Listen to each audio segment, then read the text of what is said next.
அனைவருக்கும் வணக்கம் தோழர்களே. இன்னைக்கு ஒரு கரண்ட் அஃபேர்ஸ் பார்க்கலாம். அரிய புவிகாந்தங்கள் உற்பத்தியை ஊக்குவிக்க 7,280 கோடியில் திட்டம் அறிவிச்சிருக்காங்க.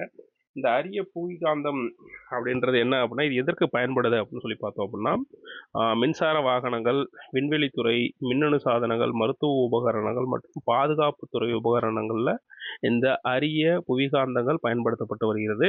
இந்த புவிகாந்தங்கள் கிட்டத்தட்ட 6000 மெட்ரிக் டன் அளவுக்கு உற்பத்தி திறனை உருவாக்குவதே இந்த திட்டத்துடைய முக்கிய நோக்கமாக இருக்கும் அப்படின்னு சொல்லப்படுது. இதுக்கு பிரதமர் நரேந்திர மோடி அவர்கள் அமைச்சரவை கூட்டத்தில் என்ன பண்ணிருக்காரு, அப்ரூவல் கொடுத்துருக்காங்க. அதுக்கப்புறம் பார்த்தோம் அப்படின்னா, இந்த அரிய புவிகாந்தம் எங்கே இருக்குது அப்படின்னா, இந்தியாவிலையும் சைனாவிலையும் மட்டும்தான் பெருமளவில் சார்ந்திருக்கு.